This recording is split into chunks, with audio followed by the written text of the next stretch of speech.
سلطنت عثمانیہ کے کل 41 سلاطین تھے۔ 1517 میں سلطان سیلم اول نے اپنے لیے خلیفہ کا لقب اختیار کیا جو 1924 تک استعمال ہوتا رہا۔ پہلے سلطان کا نام عثمان اول تھا جس کی حکومت 1300 سے 1326 تک قائم رہی۔ یہ عثمان ہی تھا جس نے سلطنت عثمانیہ کی بنیاد رکھی۔ دوسرے خلیفہ کا نام اورشن اور بعض جگہوں پر اورحان لکھا گیا۔ ان کی حکومت 1326 سے لے کر 1359 تک قائم رہی۔ انہوں نے اپنے والد کی روایت کے مطابق سلطنت کو وسیع کیا۔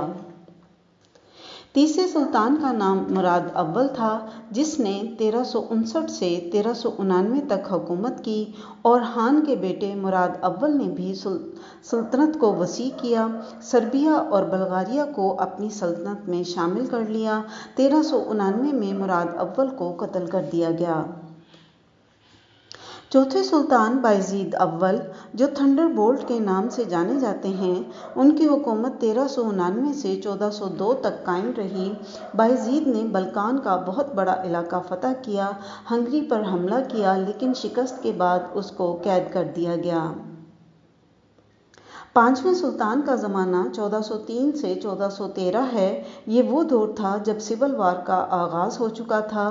بایزید کے بیٹے موسیٰ بے، عیسیٰ بے اور سلیمان ان حالات کو باوجود کوشش کے کنٹرول نہ کر سکے اور محمد اول کے ہاتھوں شکست کھائی۔ چھٹے حکمران محمد اول 1413 سے 1421 تک مسند حکمرانی پر فائز رہے۔ محمد اول نے اپنے دور حکومت میں سلطنت عثمانیہ کو متحد کیا۔ بیزنٹائن کے بادشاہ نے اس سلسلے میں ان کی مدد کی۔ ساتویں سلطان مراد دوم 1421 سے 1444 تک حکمرانی کی۔ مراد دوم نے بیزنٹائن کی سرکشی کو کچلا اور یورپی الائنس کو شکست دی، لیکن 1444 میں اپنے بیٹے کے حق میں دستبردار ہو گیا۔ آٹھواں فرمانروا محمد دوم ہے جس کا دور حکومت 1444 سے 1446 تک ہے، یعنی صرف 2 سال۔ محمد صرف 12 سال کا تھا جب مراد دوم نے اقتدار دیا، لیکن حالات کا تقاضا تھا کہ مراد دوم دوبارہ اقتدار کو سنبھالے اور پھر ایسا ہی ہوا۔ نویں حکمران مراد دوم نے دوسری مرتبہ تخت سنبھالا جس کا دورانیہ 1446 سے 1451 تک تھا۔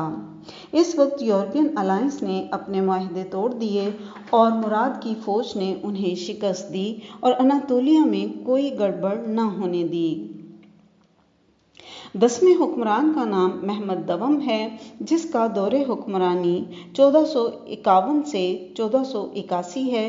اس کی حکمرانی کے دوسرے دور نے تاریخ کو بدل کر رکھ دیا اور سلطنت عثمانیہ کو اناطولیہ سے بلقان تک وسعت دی۔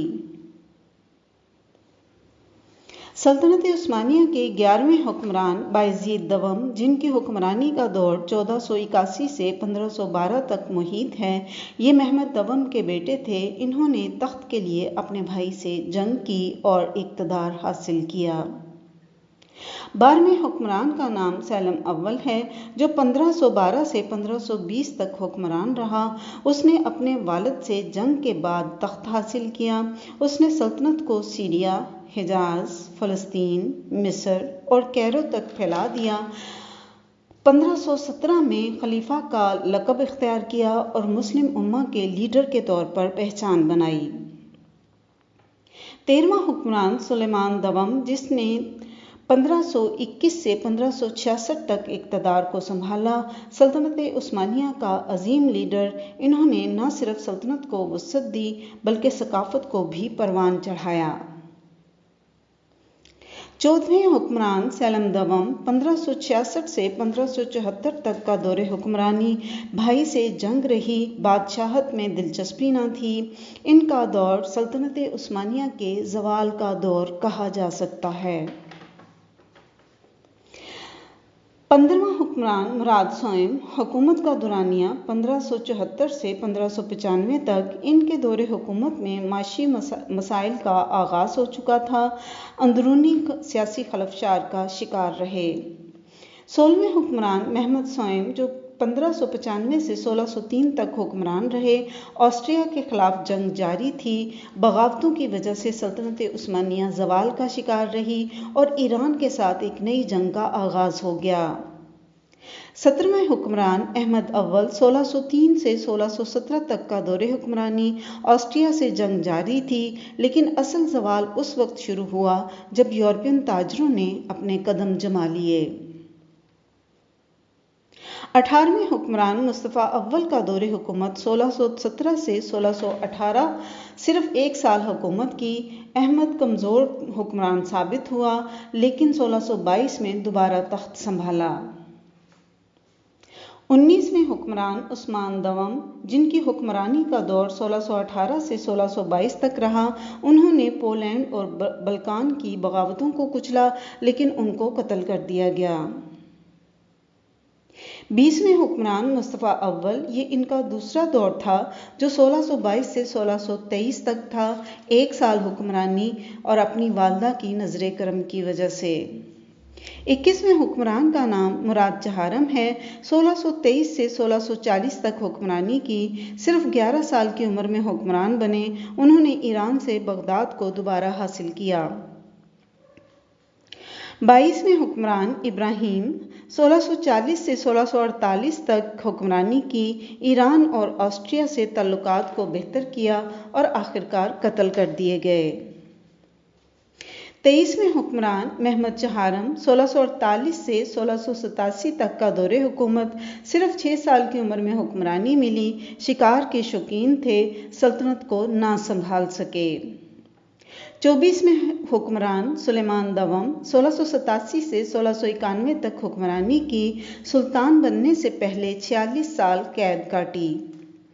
25ویں حکمران احمد دوم کوئی قابل ذکر کارنامہ نہیں، 1691 سے 1695 تک حکمرانی کی، ان کے دور حکومت میں سیریا اور عراق میں افراتفری پھیل گئی۔ 26ویں حکمران مصطفیٰ دوم 1695 سے 1703 تک کا دور حکومت، ان کے دور میں بھی جنگوں کے سلسلے جاری رہے۔ مصطفیٰ دوم امور سلطنت کی طرف وہ توجہ نہ دے سکے جس کی ضرورت تھی۔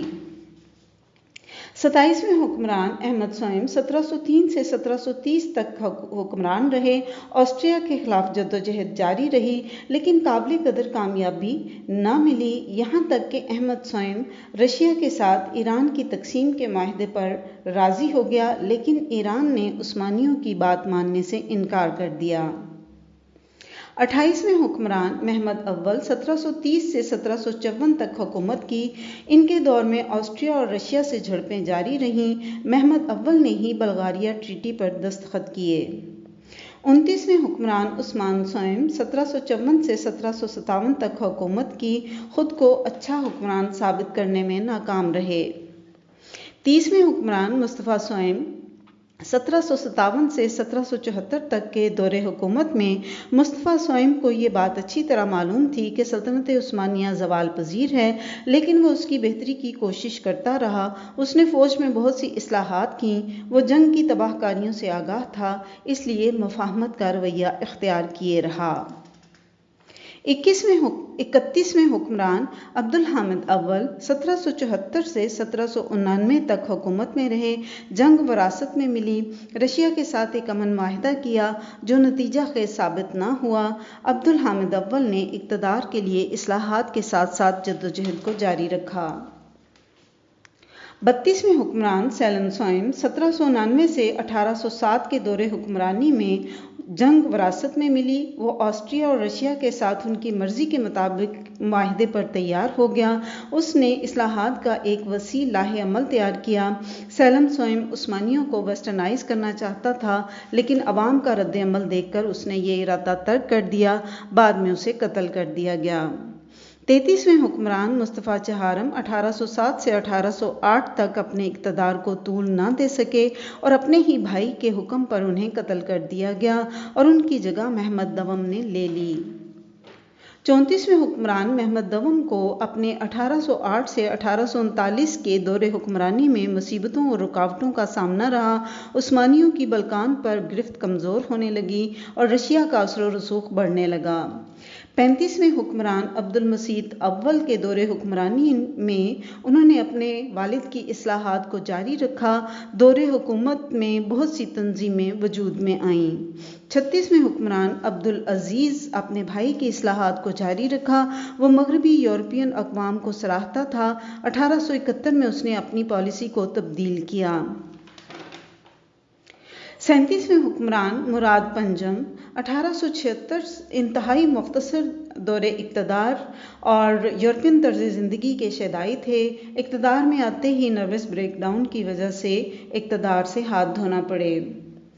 38ویں حکمران عبد الحامد دوم 1876 سے 1909 تک کا دور حکمرانی، جس میں بیرونی خطرات منڈلاتے رہے، کشمکش کے اس دور میں اپنے اقتدار کو 40 سال طول دینے میں کامیاب رہے۔ 39ویں حکمران محمد پنجم 1909 سے 1918 کا دور حکمرانی، یہ وہ دور تھا جب عثمانی بہت سے علاقے کھو چکے تھے۔ محمد کا دور حکومت 9 سال صرف بلقان کی جنگ کی وجہ سے تھا۔ دنیا دوسری جنگ عظیم کی طرف گامزن تھی۔ 1918 میں محمد کا انتقال ہو گیا۔ 40ویں حکمران محمد ششم 1918 سے 1922 تک کا دور حکومت، انتہائی قسم پرسی کا دور۔ پہلی جنگ عظیم کے فاتح شکست خوردہ عثمانیوں سے معاملات طے کر رہے تھے۔ اس عظیم سلطنت کا خاتمہ ہونے جا رہا تھا جس نے 3 براعظموں پر حکومت کی تھی۔